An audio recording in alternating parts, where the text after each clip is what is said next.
Yes, people, how's it going?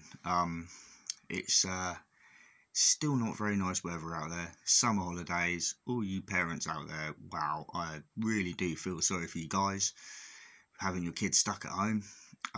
It is absolutely atrocious. It's horrible. It's just like looking outside now. It's just been raining like since I think I woke up 3 or 4 times last night and I could just hear it rain. It must have been about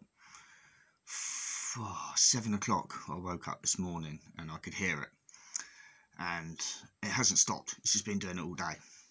It's actually quite depressing because obviously it's summer, but it's not the summer.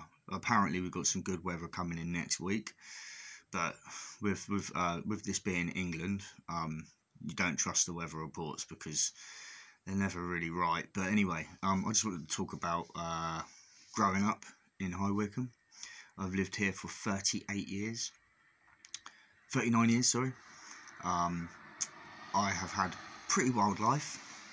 I've been involved in all sorts of stuff. A lot of regret in my life. Not proud of everything I've done. Yeah. So basically, living in High Wycombe, it is full of drugs and alcohol, like most towns. But it just seems to grab hold of people here. I know a lot of people that have had big problems. Most of the people that move away seem to do a lot better. It's the people that move back, that get back on it, game over. I actually messaged 2 people last night, 2 of my mates, and I told them how proud I am of them because they're actually still in this town and they've managed to come out on the other side and give it all up and start all over again, and they're actually doing really well. And it's an amazing achievement when you can do this, because it's not an easy thing to do, especially if you don't move away. If you're in the same area, that means that you are around the same people. It's the one thing you need to do when you're getting off drugs. You've got to cancel everyone out. And you know, you're in the same area all the time. You're walking down the street, you're going to bump into them people. Anyway, so growing up in High Wycombe, High Wycombe was known back in the day for chairs, furniture making. A lot of big warehouses and that in the area. Wycombe has completely changed over the years I've been here. It's like all the pubs and that are basically gone now. It's all just turning into flats. More and more people, you know, more and more people in this country now. Yeah, it's not a lot to do in High Wycombe. I think that's why a lot of people end up getting on drugs and drinking and stuff like that. You've got certain parts of town. If you go down to like Frogmore during the day, you'll see a hell of a lot of people sitting around on the benches drinking. It's not a great town. It's just sort of, I don't know, it's a bit of a soul destroying town, to be honest with you, but it is what it is. I live here, you just got to deal with it. Little bit of information about myself. I'm one of these people. I like to be kind. I like to always help people.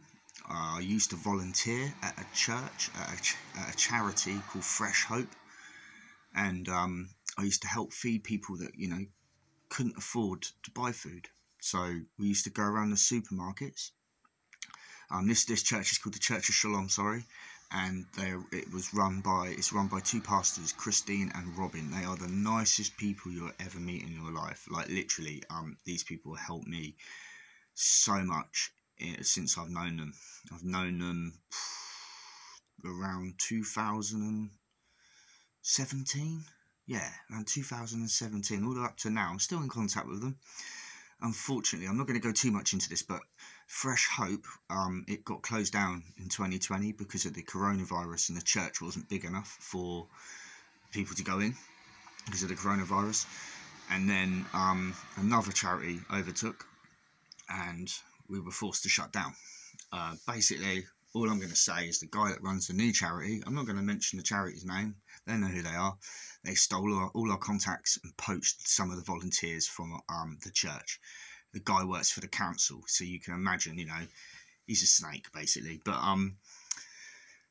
yeah, living in this town, like I said, it's a lot of people struggle, and I'm known for helping during the coronavirus in 2020.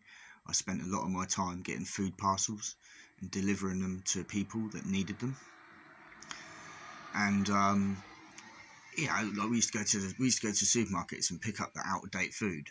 So, or not the out of date food, the food that was going to go out of date. So we'd get sandwiches, fruit and veg, and then you'd come to the church and it would all be laid out on the tables, and you'd pay up to about £3. It's a donation towards the church, and then you walked out of that church with about 5 bags. There was bread, cakes, tin food, all kinds of stuff, toiletries, you know, all kinds of really good stuff. And it was a very, very, very good charity, a very good thing that we were doing at the time. I still do this. Just recently, I had a couple of friends that were struggling, and they contacted me because they know that I've got contacts in the church, and I went and got a load of turkey crowns, like big bits of turkey, like, you know, big crowns. And yeah, I went around. I think I got 15 turkey crowns, and just went around, gave them out to people that I knew that were struggling with food and that. So it's just what I do. I've always done it. Even, like, you know, I've always helped people. Like, me and my family, my mum and dad have always helped people. They'll help anyone they can, and that's where I get it from.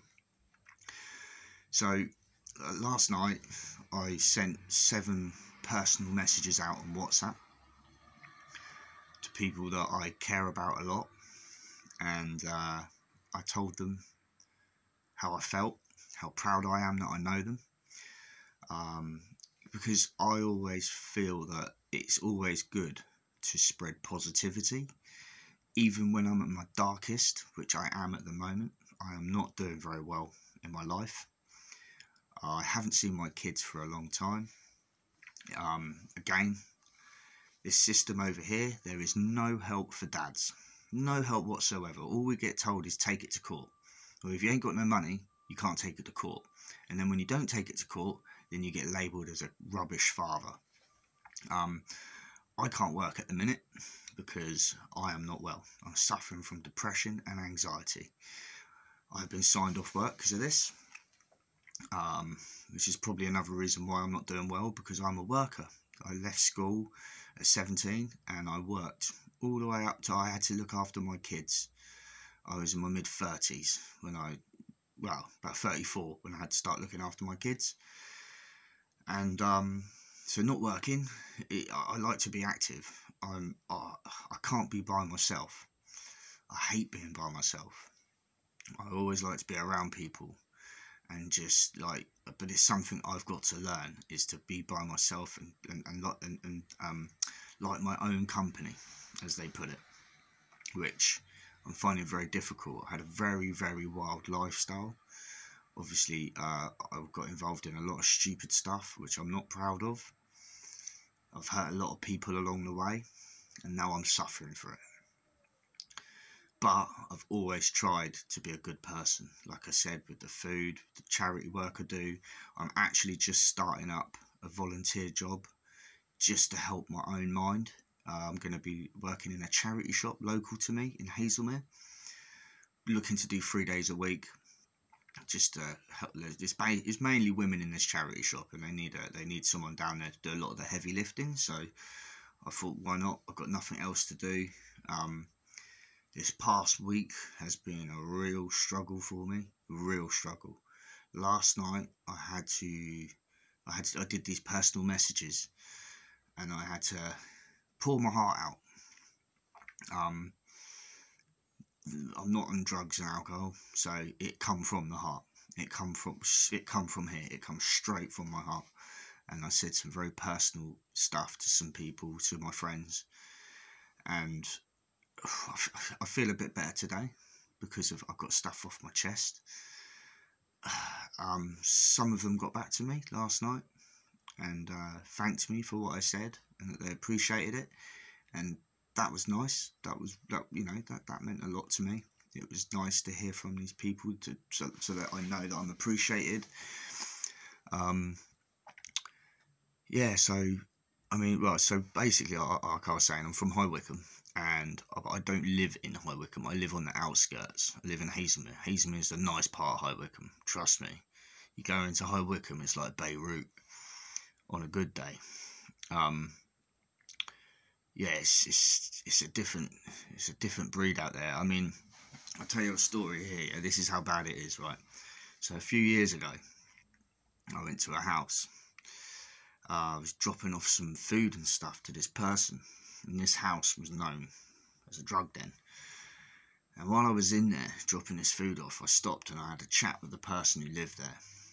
And a kid turned up. He was 13 years old, and he's selling crack cocaine, and he had a knife in his trousers. Big knife, yeah? It's like a Rambo thing, yeah? And I said to this kid, "How old are you, mate?" He said, "I'm 13. I said, what are you doing this for?" He says, "Well," because it was on a school day as well, by the way. I said, "Why are you doing this for?" He said, "Because I have to. I need to make money." I said, "Why aren't you at school?" He said, "I don't want to go to school. I'm learning nothing." I said, "Well, what did your mum and dad think about this?" He said his mum had died, and his dad was looking after him, but his dad didn't mind, because he was selling crack cocaine to his dad, so it was keeping his dad happy. This is the country we live in, and it's getting worse. It is getting a hell of a lot worse. I've seen it with my own eyes. Like I said, I've been involved in a lot of stuff. 20 years ago, I lived in a bedsit. There was a guy that lived in there, I ain't naming no names. He had 5 girlfriends that he pimped out to feed his habit. This guy's a very good friend of mine, but I'll leave it at that. He's always had my back, always looked after me. Stopped me from doing some real stupid stuff, that guy. And he's, like I said, he's looked after me. Proper looked after me and my brother. And I've spent most of my life making sure that no one went near my brother, because my brother's got a heart condition. He was born with it. He's had to have 2 heart operations. One when he was about 7, 8, and then the next one was when he was about 17, 18. So, you know, my mum and dad have been under a lot of pressure. You know, imagine your child going in. When I say a heart operation, I'm talking, they cut you from there to there. They open up your rib cage. They fill you with ice. They connect you to a machine. They put your heart, they open up your heart, and they had to put a new heart valve in my brother. So he's got a weak chest. And a lot of people in this town know that. So when my brother used to go out at night, people looked after him. People made sure that, you know, no one hurt him.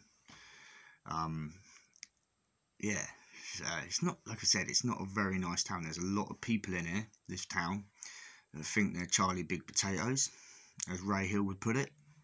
And yeah, there's a lot of violence, a lot of drugs. We're not far from London, probably around 20 miles, if that. Probably not even that.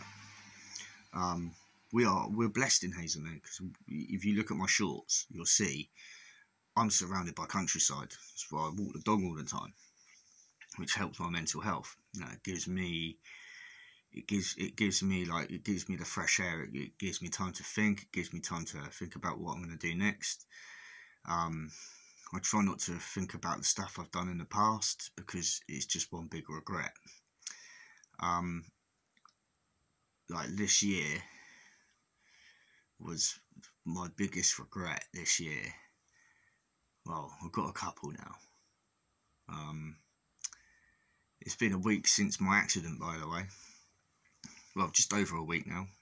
8 days. My nose still isn't right. My teeth still hurt. Can't blow my nose. Still feels like there's stuff up there, but can't get it out. So it's not very nice.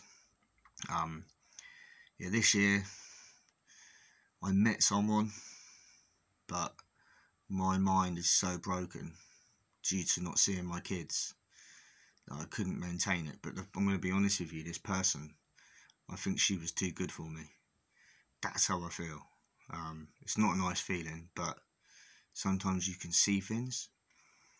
I didn't behave right, and I wish I had.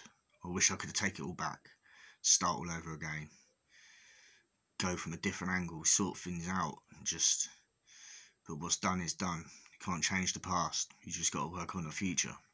That's all you can do, which is what I'm doing. That's why I'm doing this volunteer work at the charity shop. rehab, therapy. Yeah, you know, I was talking to a friend yesterday, a very, very good friend of mine, known him a long time. He's from my area. And he was just telling me, like, he's got 2 people in his family that committed suicide. And he was telling me the stories, and it's horrendous. And it's just like, suicide's on the up. A lot of fathers commit suicide because they get kept away from their kids. I get it. I get it why fathers give up. Because there's no hope for you sometimes.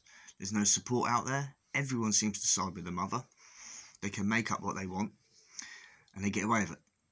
And this has happened to quite a few good mates. I've spoken to a lot of dads around this country, and they've all got the same story. They're trying to see their kids. The system have sided with the mother and then kept them away from their children. And pretty much all these dads are now suffering from mental health, depression, anxiety. It's horrible.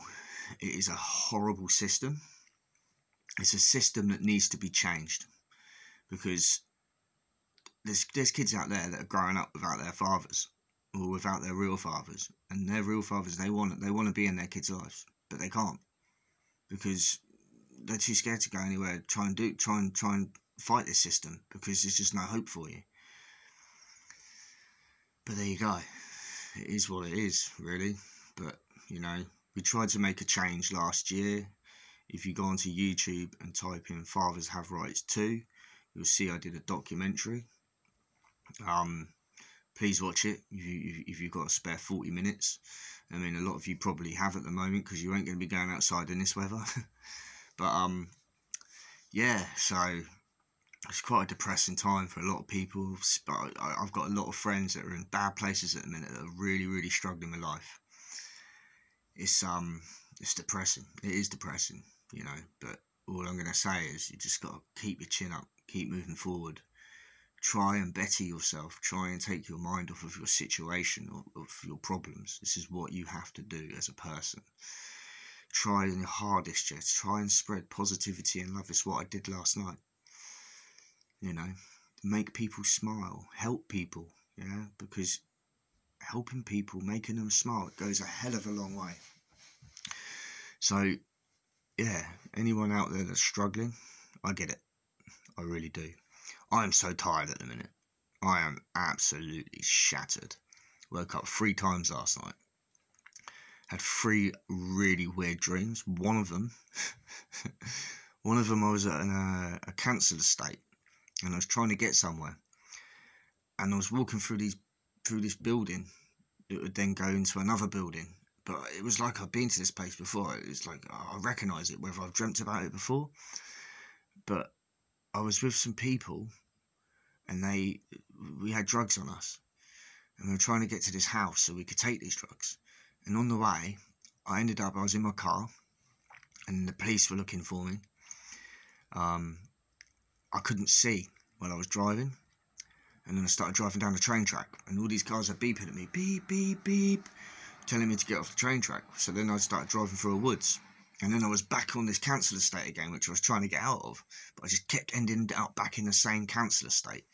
I swear down, dreams are messages sometimes. I've been looking into things at the minute about that. But yeah, it's yeah, I've always dreamt. I've always had some crazy dreams. I've always had, like, it's like my imagination, when it goes into dream mode, is just something else. From a very young age, I was having nightmares. Suffered from horrific nightmares. I used to wake up all the time, because yeah, the dreams I'd have were just, they're horrible. Like, literally all kinds of different monsters. This is one of the most messed up things ever, yeah. And I tell my mates this. I remember, like, I made a friend, like, a little while ago. I was telling her about my dreams, and about when I was younger and I used to have nightmares. I worked out that if I got onto a push bike and drove it into a brick wall, it would wake me up from the nightmare. Or if I threw myself out of a window, it would wake me up from the nightmare. And that's what I used to do to wake myself up in dreams. Sort of controlled them. Crazy, isn't it? But yeah, I mean, yeah, sorry, this is a bit of a random, like, just me talking about just random things, really, like living in this town, growing up. Like I said, I've got a lot of regrets in my life. I've never really done anything. I've always worked, but I have let myself down a lot. I let my loved ones down. I've let a lot of people down.